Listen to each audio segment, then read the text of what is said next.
আমাদের ভালো লাগাতে সকলকে অনেক অনেক অনেক স্বাগত জানিয়ে আমার আজকের গল্প আরম্ভ করছি। আজকের গল্প মধ্যবিত্তের বন্ধুত্ব। গল্পটি তাহলে শুরু করি। ত্রিনাদের ছাদে আজ যেন চাঁদের হাট বসেছে।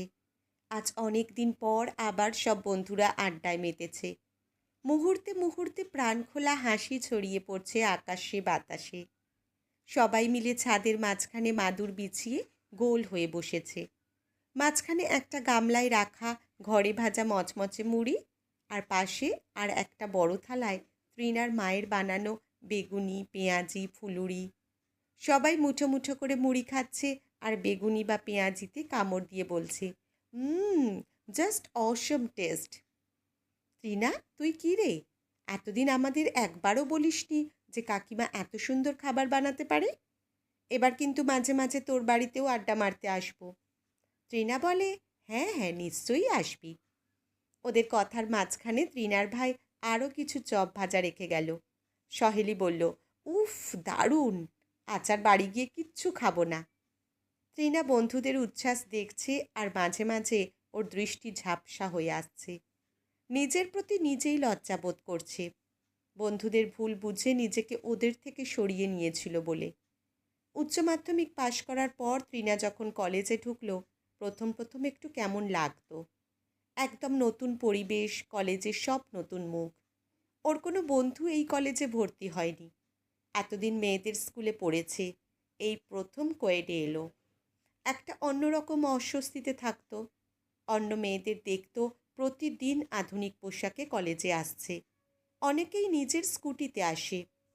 ত্রিনা পড়াশোনা ছাড়া আর কোনো কিছুকে সেভাবে গুরুত্ব দেয় না, তবে নতুন পরিবেশে এসে একটু তো অন্যরকম লাগছে।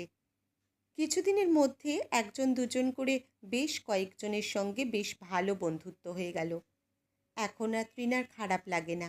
8 জনের একটা গ্রুপ হয়েছে ত্রিনাদের। একসঙ্গে ক্লাস করে, ক্লাস অফ থাকলে ক্যান্টিনে বা কমন রুমে চুটিয়ে আড্ডা মারে। কখনো কখনো সবাই মিলে সিনেমায় যায়, রেস্টুরেন্টে খায়। ক্রমশ সকলের মধ্যে বন্ধুত্বটা গভীর হতে থাকে। ছুটির দিনেও ওরা একসঙ্গে থাকতে চায় অন্তত কিছুটা সময়। তাই সকলে মিলে ঠিক করলো, এক একটা ছুটির দিন এক একজনের বাড়িতে আড্ডা বসবে। সেই মতো ছুটির দিন হলেই সবাই কোনো একজনের বাড়িতে জড়ো হতো। চলতো আড্ডা, গান, গল্প আর প্রচুর খাওয়া দাওয়া। ত্রিনা বার কয়েক এমন আড্ডায় গিয়ে দেখল ওর বন্ধুরা তো সবাই অনেক বড় লোক, বড় বাড়ি গাড়ি, বাড়িতে কয়েকজন করে কাজের লোক, আর সব বন্ধুদের নিজের একদম আলাদা বিশাল ঘর, সেখানে কত দামি আসবাবপত্র। এক কথায় ওর সব বন্ধুদের বাড়ি প্রাচুর্যে ভরা। সেখানে ত্রিনা নিজের বাড়ির কথা ভাবে, ওদের একতলা একটা ছোট বাড়ি, যেখানে দুটো মাত্র শোবার ঘর। একটাতে ও আর ভাই থাকে, আর একটাতে ওর বাবা মা থাকে। ওদের বাড়ির আসবাবপত্রও জ্ঞান হওয়া থেকে একই রকম দেখছে। বন্ধুদের বাড়ি গিয়ে ও দেখে সমস্ত খাবার বাইরে থেকে অর্ডার করে আনায় ওরা। আর ত্রিনা তো কবে বাইরের খাবার খেয়েছে ভুলেই গেছে। মায়ের হাতে বানানো খাবার ছাড়া সেভাবে অন্য খাবারের স্বাদ পায়নি। এখন এই বন্ধুদের পাল্লায় পড়ে বিভিন্ন রকম খাবারের স্বাদ পাচ্ছে।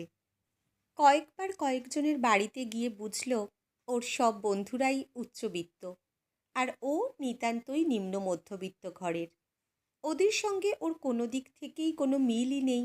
সব বন্ধুরা ত্রিনাকে খুব ভালোবাসে, ওকে বাদ দিয়ে ওরা কিচ্ছু করে না। কখনো কখনো নিজের সাদামাটা পোশাকের জন্যও ত্রিনা কুণ্ঠিত বোধ করে।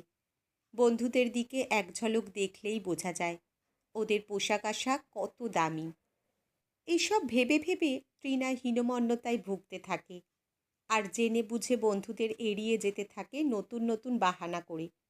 ও ভাবে ওরা সবাই ওকে সঙ্গে নিয়ে যায় সিনেমা, রেস্টুরেন্টে খাওয়া, এসবের জন্য তো খরচ হয়, কিন্তু ওর থেকে একটা পয়সা কেউ নেয় না। ওর এটা খারাপ লাগে। আবার জোর করে যে দেবে, 8 জনের খরচ দেবার মতো টাকাও তো ওর কাছে থাকে না।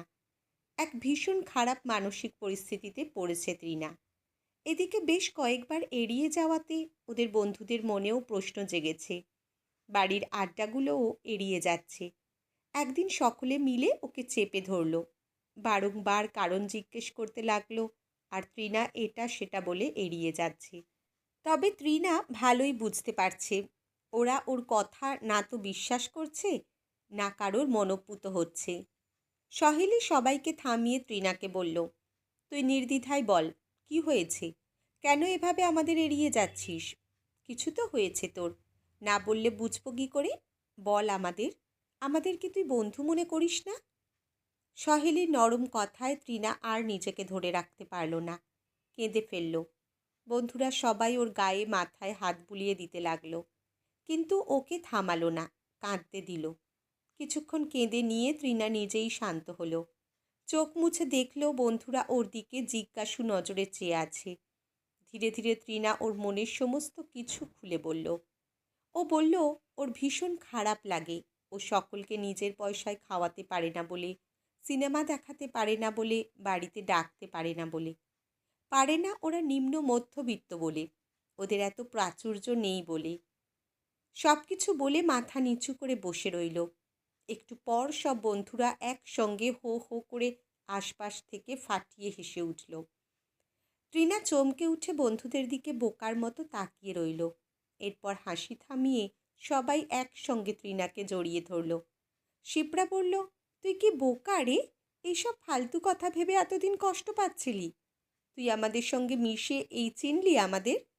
বন্ধুত্বের মধ্যে কখনো উচ্চবিত্ত, মধ্যবিত্ত, সুন্দর, অসুন্দর এসব আসে নাকি? যদি আসে সেসব বন্ধু নয়। আর কখনো এসব মনেও আনবি না, বুঝলি? পাগল একটা। সামনের রবিবার আমাদের আড্ডা হবে তোদের বাড়িতে।